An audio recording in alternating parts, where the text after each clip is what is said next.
दोस्तों, ये कहानी है एक ऐसी महिला की जिसे ना चाहते हुए भी वेश्यावृत्ति करने पर मजबूर होना पड़ा था, क्योंकि महज 500 रुपये में उसे बेच दिया गया था।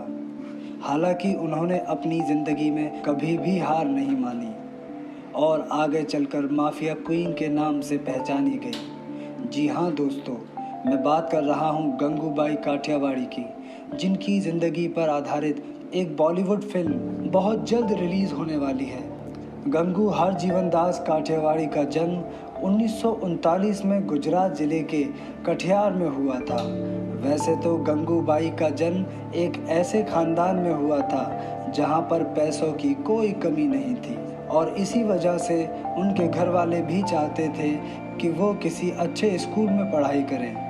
लेकिन गंगूबाई को तो शुरू से ही फिल्मों में जाने का शौक़ था, जिसकी वजह से पढ़ाई लिखाई छोड़कर वो हर वक्त फिल्मों के बारे में ही सोचती रहती थी।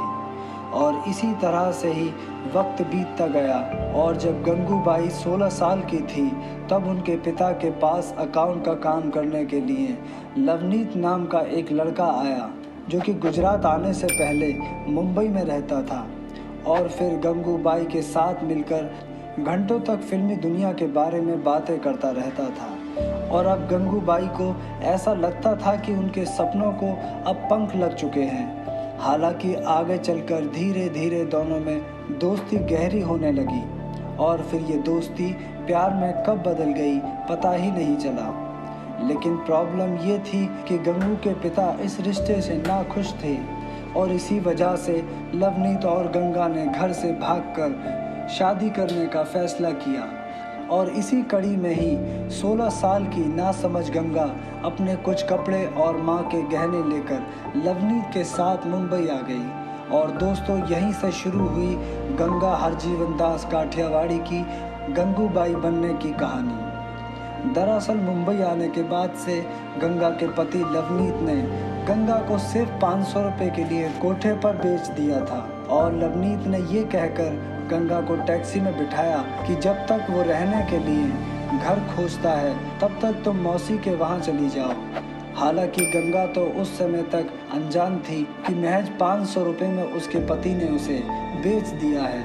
हालांकि टैक्सी उसकी मासी के वहाँ जाने की बजाय मुंबई के मशहूर रेड लाइट एरिया कमाठीपुरा में जाकर रुकी, और अब गंगा को भी धीरे धीरे समझ आने लगा था। हालांकि चीखने चिल्लाने के बाद से आखिरकार थक हार कर गंगा ने समझौता कर लिया, और मजबूरी में वो वेश्या के काम में लग गई। और फिर कुछ समय बाद ही गंगूबाई की खूबसूरती को देखते हुए बहुत दूर दूर से लोग उनके बारे में पूछते हुए आने लगे।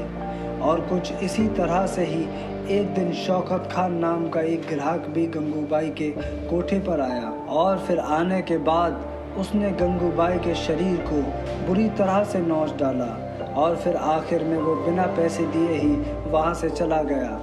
हालांकि इस बार गंगूबाई चुप रही, लेकिन दोबारा एक बार फिर से शौकत खान गंगूबाई के पास आया और जानवरों की तरह व्यवहार किया। और इस बार तो कंडीशन कुछ ऐसी हो गई कि गंगूबाई को हॉस्पिटल में एडमिट करना पड़ा था। हालांकि इन जख्मों ने गंगूबाई को खामोश रहने की बजाय साहस दिया, और उन्होंने विरोध करने का फैसला लिया। और फिर गंगूबाई ने ये ठान लिया कि शौकत खान को सबक सिखाकर रहेंगे।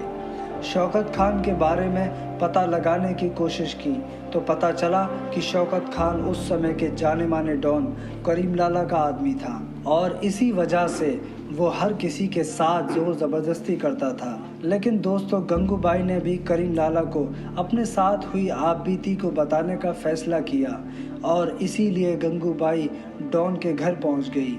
हालांकि डॉन के घर पर एक वेश्या को देखकर उनके आदमियों ने उन्हें अलग जगह पर बिठाया और उनके लिए नाश्ते का प्रबंध किया। हालांकि खुद को समाज से अलग बिठाए जाने की वजह से गंगूबाई ने किसी भी चीज़ को हाथ नहीं लगाया।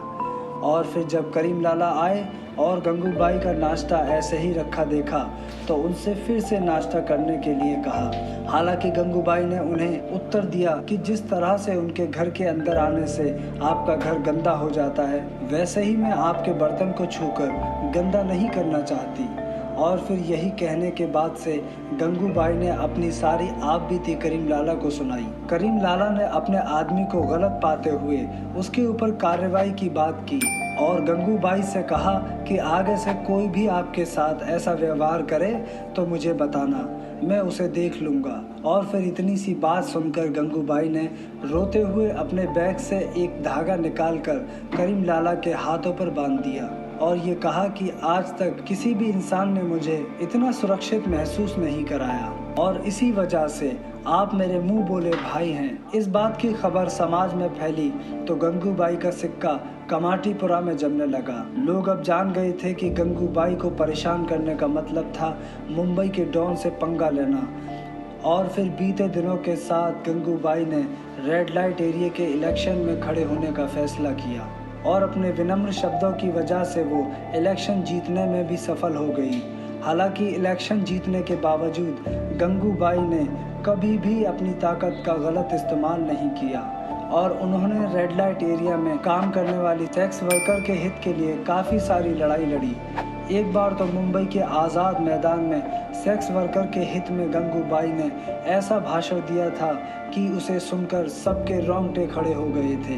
गंगूबाई ने ये कहा था कि अगर कमाटीपुरा की औरतें नहीं होंगी तो फिर मुंबई की सड़कें औरतों के लिए बिल्कुल भी सुरक्षित नहीं होंगी, क्योंकि मर्दों का वैश्यापन कमाटीपुरा की औरतें ही झेलती हैं, जिसको ये समाज नीची नज़रों से देखता है। और दोस्तों, गंगूबाई के रहते हुए कोठे पर किसी भी लड़की के साथ ज़बरदस्ती नहीं होने दी, क्योंकि जो भी अपनी मर्जी से वहाँ रहना चाहता था वही रहता था और अब कोई भी किसी भी लड़की के साथ जोर ज़बरदस्ती नहीं कर सकता था। और दोस्तों, कहा तो ये भी जाता है कि रेड लाइट एरिया में रहने वाली वैश्या गंगूबाई की फ़ोटो तक अपने कमरे में लगाती थी। हालांकि समय बीतने के साथ गंगूबाई का उठना बैठना मुंबई के माफिया और नेताओं के साथ होने लगा था। अब वो लाचार गंगा से बेहद ही मजबूत गंगा बन चुकी थी। और दोस्तों, हुसैन जैदी के द्वारा लिखी गई माफिया क्वीन ऑफ मुंबई में सारी बातें आप डिटेल में जान सकते हैं। गंगूबाई के ऊपर ही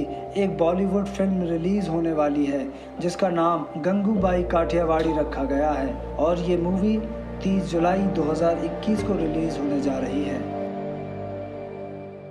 ऐसे ही इंटरेस्टिंग जानकारी के लिए हमारे चैनल काला पीपल को सब्सक्राइब करें, बेल आइकन दबाएं ताकि कोई भी नई वीडियो अपलोड हो तो आप उसे मिस ना कर सकें।